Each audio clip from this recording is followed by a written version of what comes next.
about it. You know, we took in tariffs from China $600 billion. Nobody else took in 10 cents from China. They never did. But when COVID came along, we had to focus on COVID. We did a great job. We got rid of that. We ended up handing over with a market that was higher than it was previous to COVID coming in.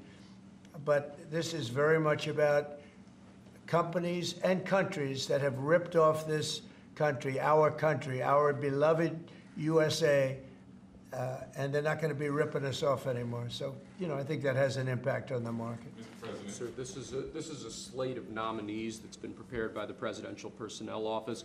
It includes a number of sub-cabinet level appointments, a number of your ambassadors that have been previously announced, and also, crucially, given the administration's concerted effort to focus on violent crime, it includes a number of U.S. attorneys in major cities that have real crime problems. Okay.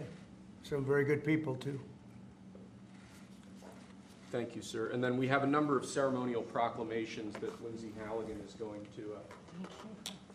Aye. So two very special proclamations, the first of which is a proclamation that proclaims March 2025 as Women's History Month in honor of all the wonderful women in your administration, all the wonderful women in America, and in honor of everything you've done for women and this administration has done for women in just, what, a month and a half? So. Yeah, we've done a lot, and women have done a lot for us, right? This is an honor. We have a wonderful woman here, Maria Bartiromo. Thank you so much. Nice to have you, Maria. Thank you very much, Mr. President, and thanks for all that you're doing for women. Thank you. She's going to do an interview of me later. Maybe I shouldn't do this interview. I should be like Biden, not do any interviews.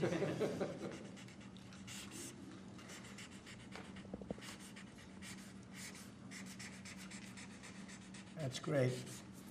Women, we love you. We love you too, sir. Thank you. Okay. Thanks, Lindsay.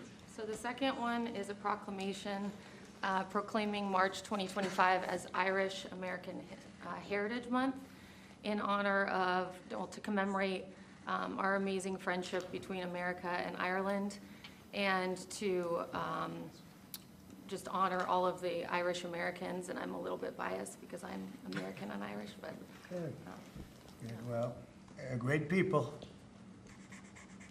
Yeah, great St. people. Patrick's Day is coming up as well. And they voted for me in heavy numbers, so I like them even more. You have to like it. You know, you're not supposed to, but you have to like that. All right. So for the Irish American people, proclamation. Okay. Thanks. President. Thanks, Lindsay. Mr. President, your envoy, Steve Witkoff, told us a little while ago that if Hamas does not release hostages, that the U.S. and Israel could take some action.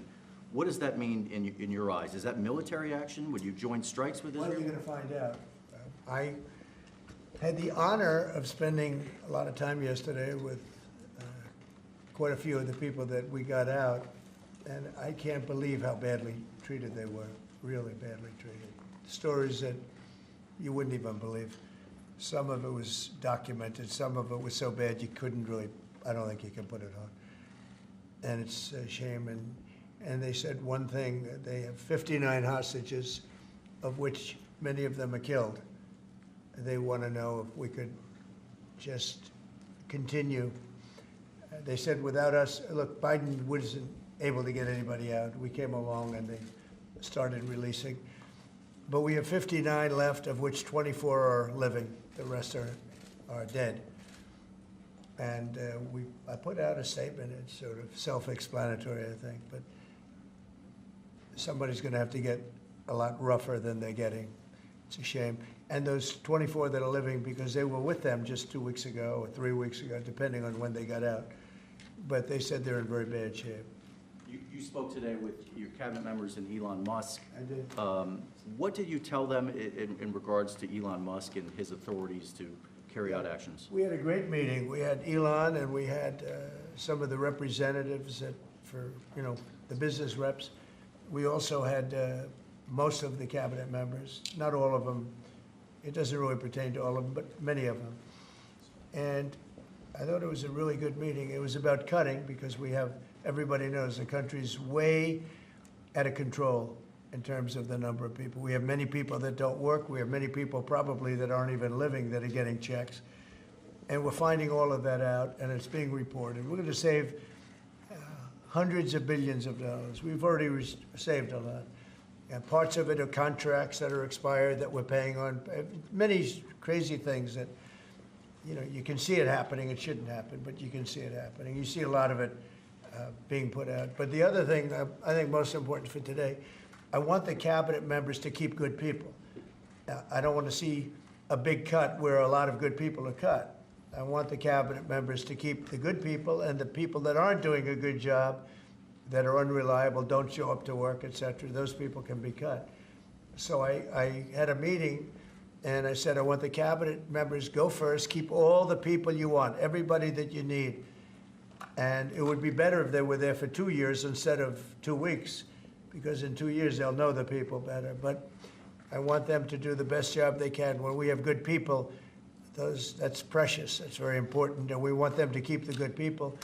And so we're going to be watching them, and Elon and the group are going to be watching them. And if they can cut, it's better. And if they don't cut, then Elon will do the cutting. So, Mr. President, is that a reflection that you think DOGE and Elon Musk have been moving too quickly?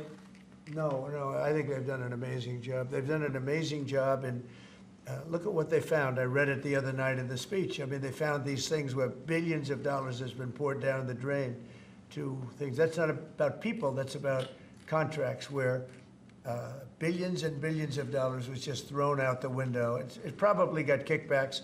I'm sure there were tremendous kickbacks for the people that authorized those contracts. But no, Elon has been really teaching everybody about the numbers that you can do. But what I want is I want the numbers, but I also want to keep the good people. We want to get rid of the people that aren't working, that aren't showing up, and have a lot of problems. And so they're working together with Elon, and I think we're doing a really great job. We're cutting it down. We have to for the sake of our country. You can't have that kind of fat. It's bloat, and like nobody's ever seen before, where you need 20,000 and they have 120,000 people, and you just don't need that many. And it happens with companies, and it happens with governments, I guess. You could go to a lot of governments, you'd see the same thing. But we're trying to get it down. We want to be able, next year, we could balance the budget. I think there's a good chance we could balance the budget next year. We have a lot of good things happening. Plus, we have a lot of revenue things happening, like today with the shipbuilding. And this gentleman behind me is going to create a lot of jobs. And you know, he's about the biggest there is in the world. We had the biggest chip maker in the world here a few days ago. He's going to be spending $200 billion on building plants. We're not giving him any money to build it either. You know, it's not, that chip act is ridiculous, where the Biden thing, where they give billions of dollars to people that have nothing but money. They're not going to spend that money. They're just taking that money. We're giving nothing. They're coming in because of the tariffs, because they don't want to pay the tariffs, and they're opening up big. So, but with respect to people, I said, I want to cut the people, but I want to keep the good people. President, tariffs, sir, can you walk us through the next steps on this? Steel and aluminum tariffs are due to kick in next week on Canada, Mexico, and every other country. Are those going to be modified as well? No, those aren't modified. Those are happening next week. And the big one will be on April 2nd, when reciprocal tariffs. So if India or China or any of the countries that really, India is a very high tariff nation. I'll tell you what's a high tariff nation is Canada. Canada charges us 250% for our milk product and other product, and a tremendous tariff on lumber and things as such. And yet we don't need their lumber. We have more lumber than they do. We don't need Canada's lumber. So what I'm doing is I'll be signing an executive order freeing up our forests so that we're allowed to take down trees and make a lot of money and then reharvest trees. Also, we're cutting fire divides. A fire divide is a 50-yard to 70-yard swath where the trees can't, you know, it's long enough so trees don't burn forever until you can get them out. And those trees can be sold and made a lot of money with. So, but we'll be doing that. We don't need trees from Canada. We don't need cars from Canada. We don't need energy from Canada. We don't need anything from Canada. So where we can be self-sustaining, which is in most things. Look, we have more oil and gas than anybody. Our forests are massive, massive forests. We're just not allowed to use them because of the environmental lunatics that stopped us. So I'm going to be freeing that up very shortly so that we don't have to go to other countries to buy lumber. You know, why should we be buying lumber from other countries, paying tariffs, paying big prices, extraordinary prices, and we have lumber. We have the best lumber. Go ahead. And this USMCA exemption you're essentially announcing today for this 1 month, It's just a modification, short term, because I didn't want to hurt the American, it would have hurt the American car companies if I did that. would you consider the same sort of exemption or pause for the auto tariffs you're talking about next month? Is We're that not what looking at that, no. you're not No, we're not considering looking at exempting? that, no, no. President, Revoking Yep. the TPS for the Ukrainians who live here in the US? What about it? Are you considering revoking the TPS status for the more than 200,000 Ukrainians who live here in the US? What are you saying? I don't- The Ukrainians that are here in the Yeah, US, yeah. they're under a TPS status. The On GPS? TPS, temporary. temporary. Oh, I thought you said GPS. TPS. Yeah. There was some news saying that they were going to be revoked and they were going to be deported from the country. Are you considering that for the Well, we're Ukrainians? not looking to hurt anybody, and we're certainly not looking to hurt them.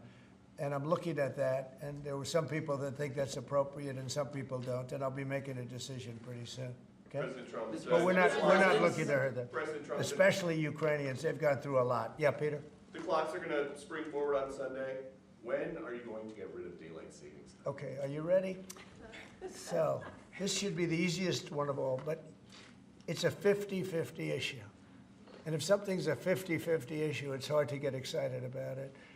I assume people would like to have more light later, but some people want to have more light earlier because they don't want to take their kids to school in the dark. And it's very much, it's a little bit one way, but it's very much a 50-50 issue. And it's something I can do, but a lot of people like it one way, a lot of people like it the other way. It's very even, and usually I find when that's the case, what else do we have to do? And I gotta ask, because you were talking about this in your joint address, you were talking about Butler. It's been 7 months. Why do you think we don't know more about the guy who shot you in the ear? Yeah, oh, well, and the second one with all of his cell phones, so I want to find the answers. I've told them. In fact, today I said, I want to find, we can no longer blame Biden for that one. He should have released that a long time ago. So they are giving me a report next week sometime, and I do believe I'll be releasing, I want to release the report. A lot of people have asked that question. You had one who had 3 apps, 2 of which were foreign, supposedly, and who has the biggest white shoe law firm in Pennsylvania, even though they don't live in necessarily a white shoe area. What's that all about? His law, you know, the law firm. The other one had 7 or 6 cell phones, and I don't have 6 cell phones.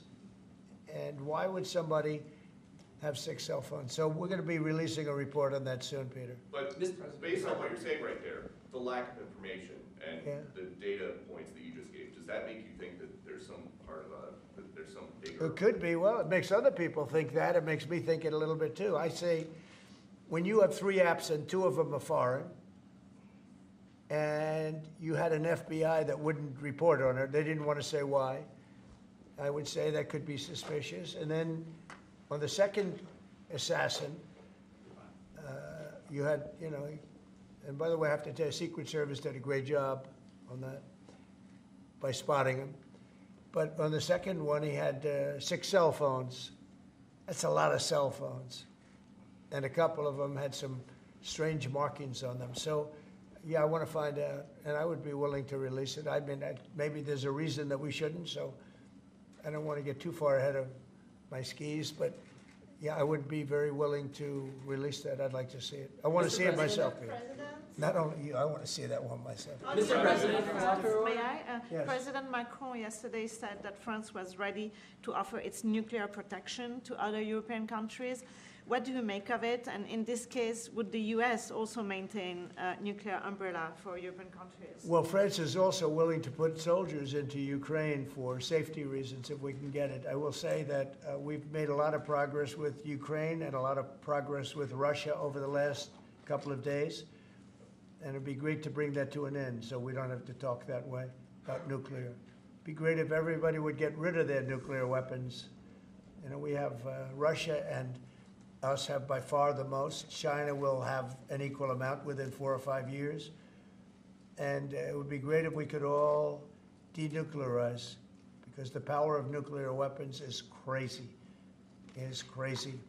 And, you know, I was very far along a process with Russia, despite the Russia hoax, which didn't make it easy. It was a total hoax, a total rigged hoax by some bad people. But despite that, I was very close to having a program with Russia, denuclearization, and we were going to get China. I spoke to President Xi about it, and he would have been very happy to have gone along with it. But bad things happened, like an election that was rigged happened, and so we had to come back 4 years later. But I would very much like to start those talks. The opposite of what you say, the denuclearization would be incredible. Mr. President, on the auto tariffs that you were talking about, I know yesterday you spoke with the big three. Did you tell them that no more exemptions were on the way, and what was the I reaction? told them, that's it.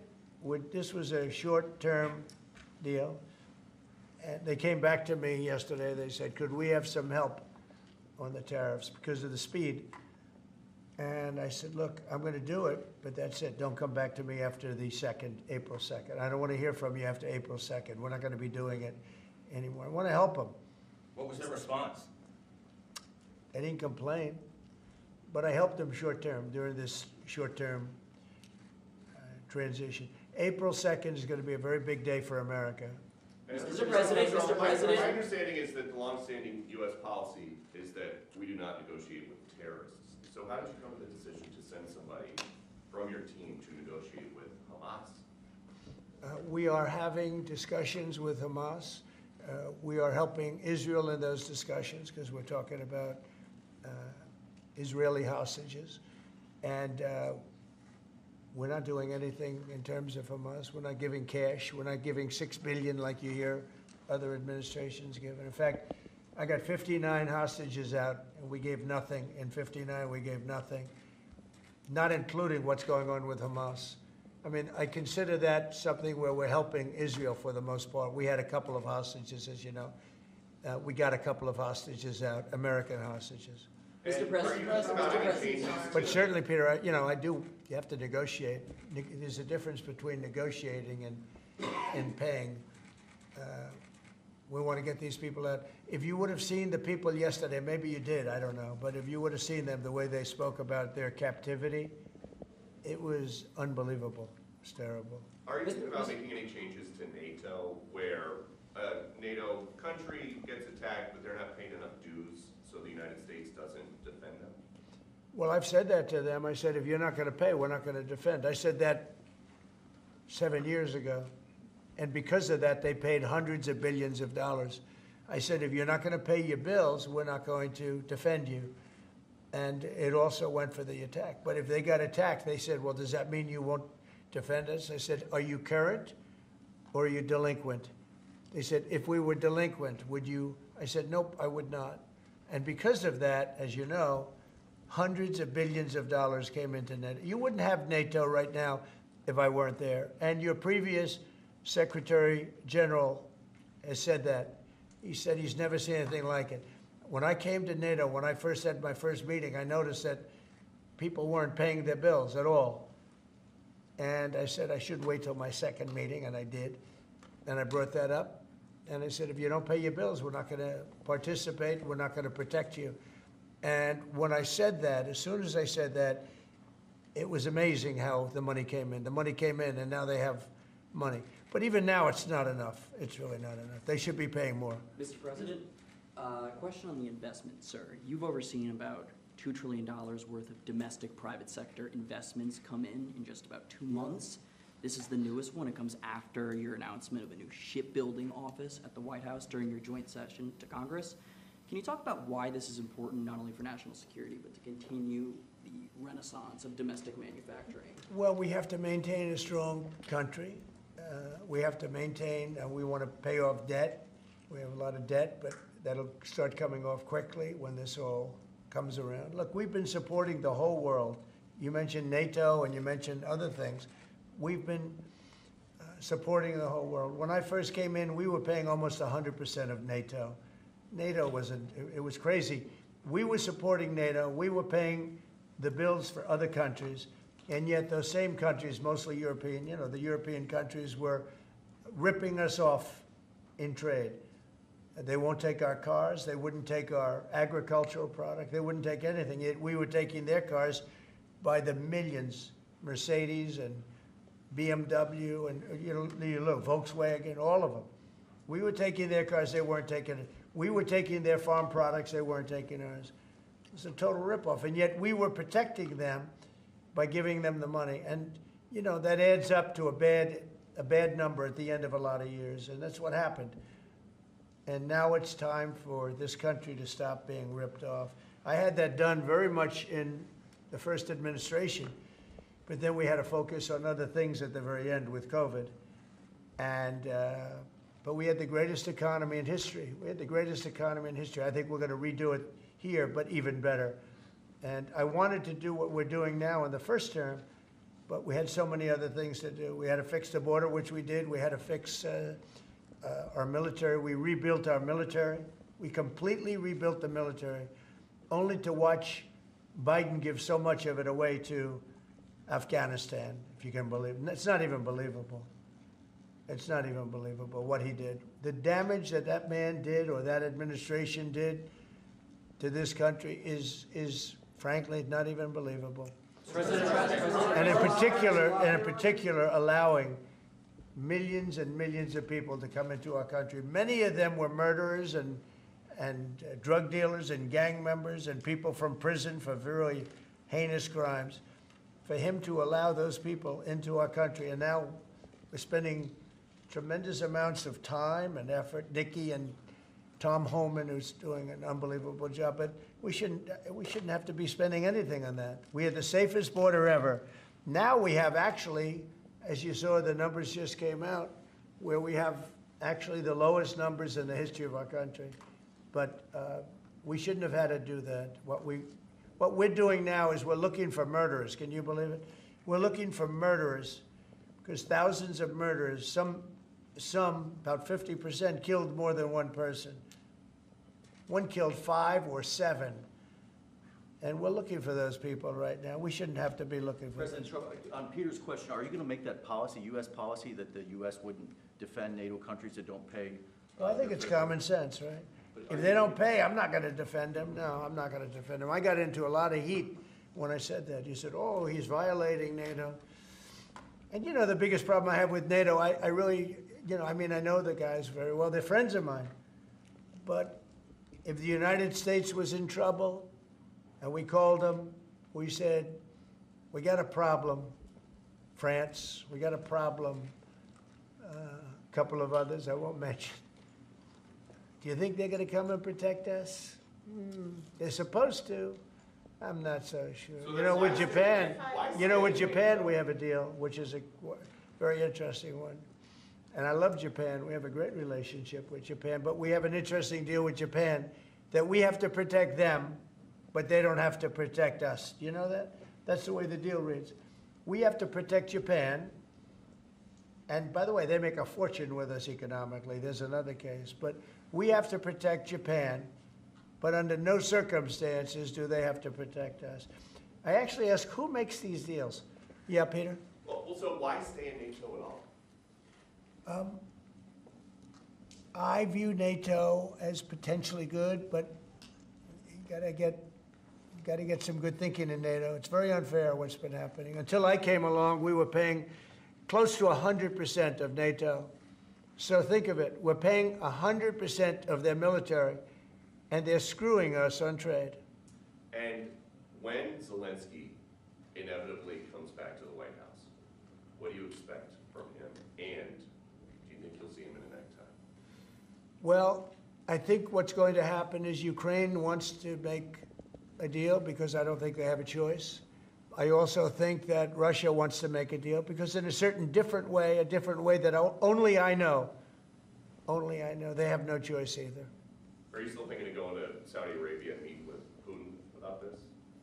I don't know. I can't tell you. I'm going to Saudi Arabia. Mr. President. They've been very, I've made a deal with Saudi Arabia where, because normally you'd go to UK first, and last time I went to Saudi Arabia, they put up $450 billion. You know that, right? You were there. We had American companies that took in $450 billion. I said, well, this time they've gotten richer. We've all gotten older. So I said, I'll go if you pay $1 trillion, $1 trillion to American companies, meaning the purchase over a 4-year period of $1 trillion. And they've agreed to do that. So I'm going to be going there, and I have a great relationship with them, and they've been very nice. But they're going to be spending a lot of money to American companies for buying military equipment and a lot of other things. Is that a trip in the near future? Probably over the next month and a half. Yeah. Mr. President, you told us a couple weeks ago that you were looking to speak with President Xi of China. That hasn't happened. How come? What are you Well, waiting I have for? spoken to him, yeah. Since that last phone call? I don't want to say that, but I have spoken to him. Yeah, please. Yeah, Mr. President, I have a great relationship with President Xi. But you've spoken to him. It was since hurt January because of 17th. COVID. Thank you, Mr. That's why I don't call it the China virus anymore. He said, please don't call it the China virus. But to be clear, you've spoken to him since January 17th? I don't want to say that, but I have spoken to him. Thank you, And Mr. I President. speak to him a lot. Regarding this executive order you signed revoking security clearances at Perkins Coie, do you think there should be more steps like this to be taken against other people involved in the Russia collusion? I do, but that's going to be up ultimately to the Attorney General and various other people. Absolutely. Just as a follow-up, the other night, we saw Democrats' behavior during your joint address to Congress. Yeah. Do you think it shows just how out of touch they are with the American people, especially given that 79%, according to a CBS poll, approved of your speech? I love this guy. Who are you with? My name's Nick Gilbertson with Breitbart News. I see. I really liked your questions. Thank you very much, Mr. Sir, regarding the executive order. The answer is just, Nick, just to, and I know your name very well. Good job, you do. Thank you. Yeah, the answer is I thought it was very embarrassing for the Democrats what happened the other night. And that's not said for any other reason other than it's obvious, it's fact. Even CNN fake news said that. They came out and they said it. And worse than CNN is MSDNC, which is the worst.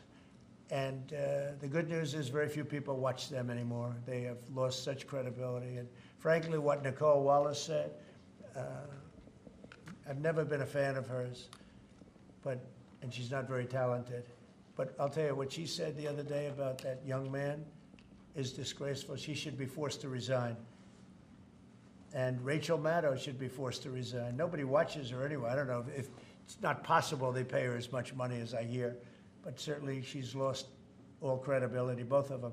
But what they said the other day, they should be forced to resign about that young person who is suffering greatly. Thank you, Nick. Will you extend, if a TikTok deal is not made on the timeline you gave, will you extend that? Probably, yeah. You will. Probably. Is that I think, look, we have a lot of interest in TikTok. And China is going to play a role. And so hopefully China will approve of the deal. But they're going to play a role. Are you closer? But we have a lot of interest in TikTok. How long will you extend it and how close are you to a deal? Well, we'll see. But if I need, right now we have at least another month, so we don't need an extension. But if I needed an extension, I'd probably get it extended. Yeah, Mr. but President, our country's Mr. President, regarding the executive orders, there was talk that you might sign one winding down the education department, which department? the education department. Are you having second thoughts on that? No. I want to bring the schools. I want to bring the schools back to the states. And I've said it 100 times. We're ranked at the bottom of the list, and yet we spend more. We're ranked #1 for cost per student. We're ranked at the bottom of the list in education. And I know if I bring it back to Iowa, Indiana, Idaho, all these great states, I think I could say 40 states I want to bring it back. 10 states won't be perfect, 5 states will be probably not so good, but they will be every bit as good as Norway and Denmark and Sweden and all of the states that are rated at the top.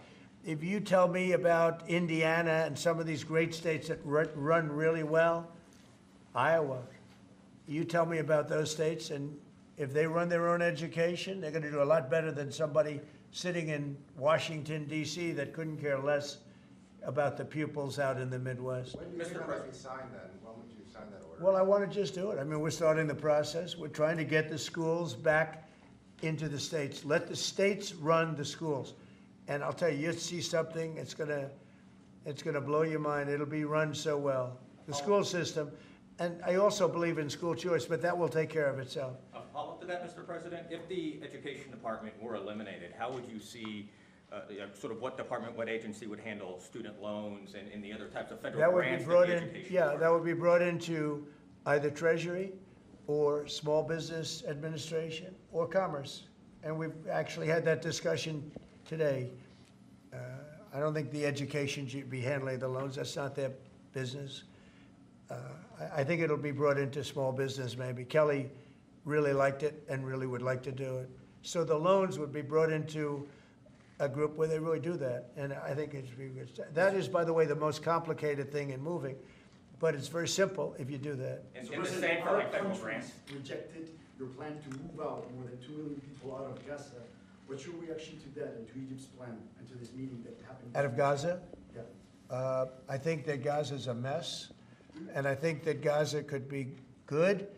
I think it's got to be run properly, but right now Gaza is an absolute mess, and it has been for many, many years and decades. Yeah, Peter, did you have one more? I did, yeah. They have these 2 Starliner astronauts stuck in space for 8 months. Have you Oh, spoken to boy. them? They left them alone. Biden left them up there. And what do you know about that? I know everything about it. I said, we have 2 astronauts that are stuck in space. I have asked Elon, I said, do me a favor, can you get him out? He said, yes, he is preparing to go up, I think, in 2 weeks. What do you know 2.5. about how this went down? Because he's saying that the Biden White House was offered some kind of SpaceX rocket to go get these guys, and they said no. That's what I heard. I can't tell you that, but that's what I heard. But Biden was embarrassed by what happened, and he said, leave him up there. I would have said, if you're embarrassed, you got to get him out. Elon is right now preparing a ship to go up and get him. I'm sure that they will see this in space. What is your message to So them? we love you, and we're coming up to get you, and you shouldn't have been up there so long. The most incompetent president in our history has allowed that to happen to you, but this president won't let it happen. We're going to get them out. We're coming up to get you. I've authorized Elon. I said, can you get them out? Because, you know, they've been left up there. I hope they like each other, but they've been, maybe they'll love each other. I don't know. But they've been left up there. Think of it. And I see the woman with the wild hair, good solid head of hair she's got.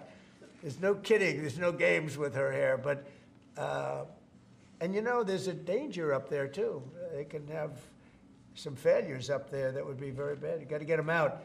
So I've authorized Elon a week ago. I said, you know, we have 2 people up there that Biden and Kamala left up there, and he knows it very well. I said, are you equipped to get him? He said, yeah, he's got a Starship, and they're preparing it right now. And so Elon is going to go up and get him. Should I go on that journey just to be on the ship when we stop? What do If you? that's an option, yes.